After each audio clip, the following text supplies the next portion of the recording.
A good Wednesday evening to you. I am First Alert meteorologist David Ernst here with your weather update.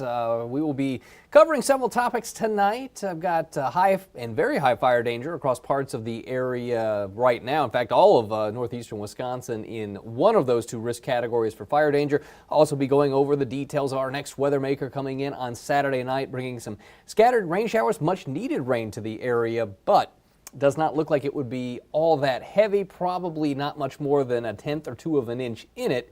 October, obviously, as we get deeper into fall, closer to winter, our rain, the amount of rain you would expect to get, or liquid equivalent, does go down. We'd generally, in an average October, be looking at a little over 2 inches of rainfall, so about a half an inch a week would be average, and well below that when you're only talking about 1 or 2 tenths of an inch. But that is our next weather maker coming through, so we will take what we can get, I suppose. If you don't already have the free WBAY First Alert weather app downloaded on your mobile device, you can do that by heading to the Google Play Store, Apple App Store, and searching WBAY First Alert weather. Or you could scan the QR code right underneath my video here. That will take you to the splash page. So if you're watching this on a desktop or a laptop, it would be a great way to get that on your device. And if you're watching this on Facebook, we are streaming this live on the WBAY TV2 page. We will do more of these as time goes on. I know Steve usually does one in the morning. I try to do one in the evening as well. And obviously, if the weather's getting active, we will do that. And you can always head over to my Facebook page as well. David Ernst, WBAY meteorologist, and throw a guy a like. I would certainly appreciate it, and you can always ask questions there. I try to post occasionally on the page some graphics that you may not see on the air. So again, we'll be going over all of that. Quiet weather in the short term here. It's a little bit breezy tonight, but we'll be staying dry. Might have a few sprinkles across the area late tomorrow night, but our best chances for rain will come in with that next weather maker on Saturday. It will be Saturday night, or at least Saturday evening, and into the night that we see that higher rain chance. So we'll be talking about all of that. Let me get the fire danger map pulled up here just to show you where that stands before we get into the details of your forecast. Fire danger likely to remain unchanged tomorrow. The wind is going to be lighter, so that does work in our favor. But given how dry it has been of late and the low humidity, I would anticipate that we don't see any significant improvement in that fire danger map. Even over the weekend, we probably don't see enough rain to make a difference, and the wind will be picking back up. So, any relief that we may get from that rainfall is possibly offset by the strong winds. So, let's go ahead and get into your forecast. We will, I suppose, start with the current wind speed. Let me see if I can find that graphic in here, and that'll give us a building point to the future, because that wind should stay up tonight. Now, perhaps not quite as strong as it was earlier this afternoon, but speeds are still generally up around 10 miles per hour. Some stronger winds there lakeside, 12 in Sheboygan, 17 in Kewanee. So that wind is going to keep temperatures from dropping off too quickly tonight. And by and large, it is going to be a warmer night all around. Most of us 5, 10, 15 degrees milder right now than we were yesterday at this same time.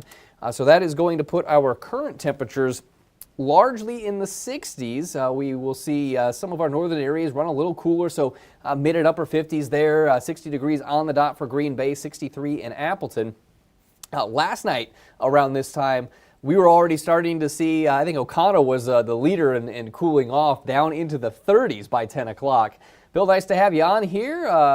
Looking at tonight, not as cool as it was last night. You may not need the jacket or the longer sleeves this morning, although or tomorrow morning, I should say. I suspect a lot of you probably did, though. This morning, we had temperatures that were down in the 30s and 40s, so a cooler start to the day than we have been accustomed to.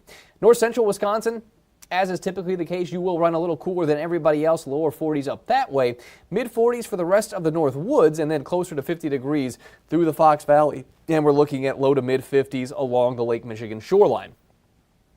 So we'll go ahead and call up First Alert Pinpoint Predictor here, taking you through the nighttime hours. Now, the only reason I'll show the night aspect of this forecast is simply to show the winds. Notice those gusts, 15, 20 miles per hour until about 4 o'clock in the morning, and then as we get closer to sunrise, that wind begins to back off. So it will stay up for a time tonight, and that's going to lead to, as mentioned, a milder night across the area.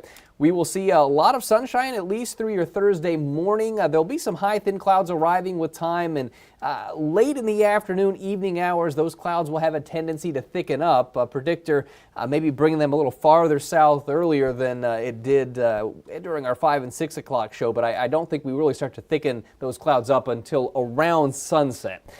After that, we may see a stray rain shower develop somewhere late tomorrow night, early on Friday morning, but chances are not all that great in any one location, so it's not really worth adding to the forecast other than just to show, I put it on the 7-day graphic as just a stray rain shower. Right now, there is a little disturbance passing to our north, rain showers, though, staying into Canada or over Lake Superior.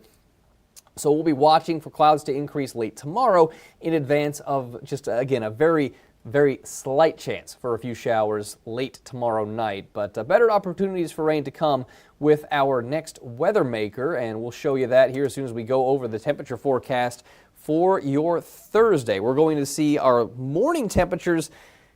I guess I already showed you the morning temperatures, right around 50 degrees around the Fox Valley. So let's get into the high temperatures, and then we'll talk about that next weather maker coming in over the weekend. So highs tomorrow, low 70s, maybe a couple of spots in the mid 70s into areas just west of the Fox cities, mid and upper 60s across the North Woods. Above average for sure, and in most cases 1, 2, maybe 3 degrees warmer than you were earlier this afternoon. So now on to our next weather maker. It comes into the area really on Saturday night. Now, I will show you the Friday forecast here just to go over the Friday forecast. We might see a stray shower southeast of the area as the sun is coming out. Mostly sunny for the afternoon. Should be a gorgeous night for Operation Football. A little on the cool side, but it is October after all, so that is to be expected. And nothing out of the ordinary. You're looking at temperatures in the 50s as most of our football games in the area are being played. On Saturday, so mostly sunny morning.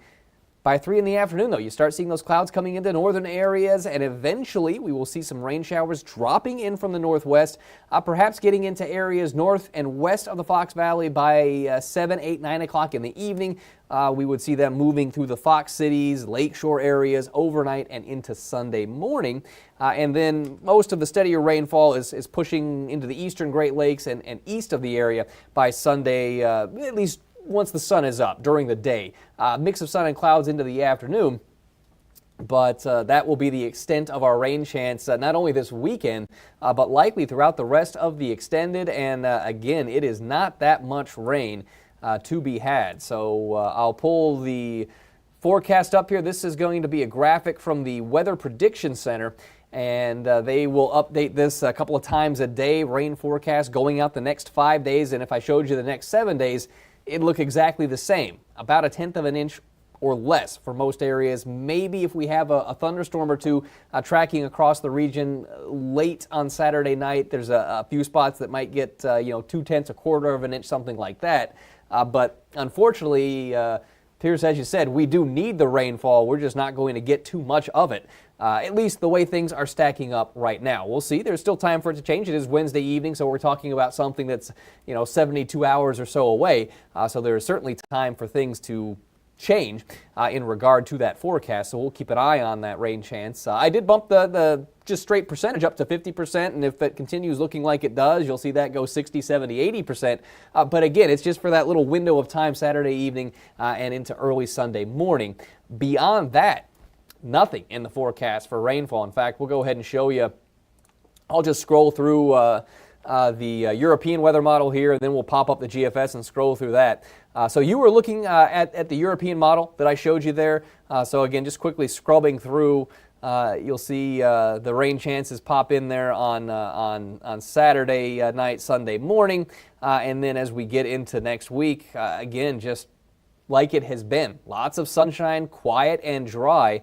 You'll notice through Tuesday, Wednesday, hardly a cloud in the sky across the area, all the rain shunted to the east.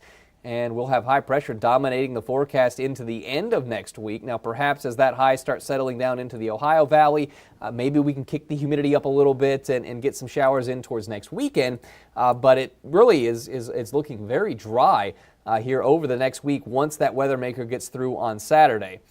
Let's see, I must have this set to 12Z today instead of yesterday, so that's probably why it was not animating. Yep. Let me just change the timing of this model run here, and we will pick right back up. This is the GFS, so this is the American longer range counterpart to the European that you just saw. Two completely different models, but you'll see a very similar solution.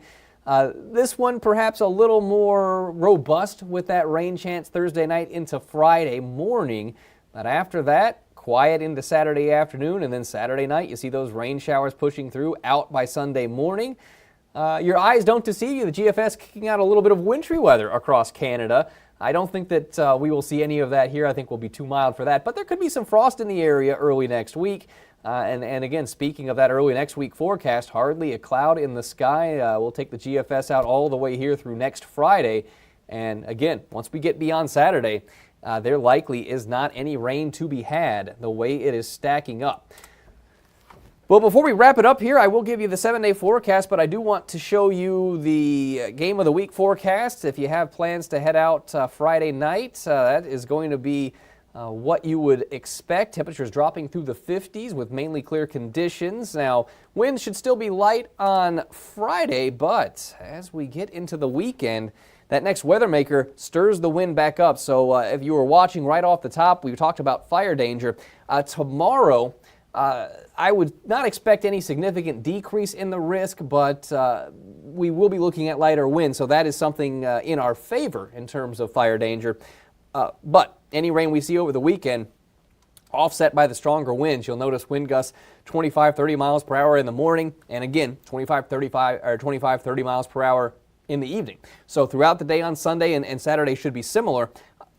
Excuse me, we are looking at those breezy conditions. So there will still be fire danger continuing this weekend and into next week, and we will probably see the drought monitor that comes out tomorrow show more moderate drought across the area, and additional areas getting added into the abnormally dry categories, as there just is not much rain at all to be had in that extended forecast. A little bit of fluctuation in our temperatures, low 70s to mid 70s tomorrow, and then after that weaker disturbance comes in Thursday night, will be a little cooler for Friday. Back into the 70s on Saturday afternoon. Cold front comes in with that rain chance on Saturday night, so it knocks temperatures down a little bit more so to begin the week. And then towards the middle of next week, high temperatures rising back to around 70 degrees. I guess we're coming up on 9:30 here, so we'll go ahead and wrap this up. We got Action 2 News coming your way at 10 o'clock tonight, so hope to see you then. It will be Keith Gibson filling in for Steve. That'll be your next opportunity to catch the forecast on Action 2 News. That'll start up at 4:30 on Action 2 News this morning. Hope you have a great rest of the night and a good Thursday.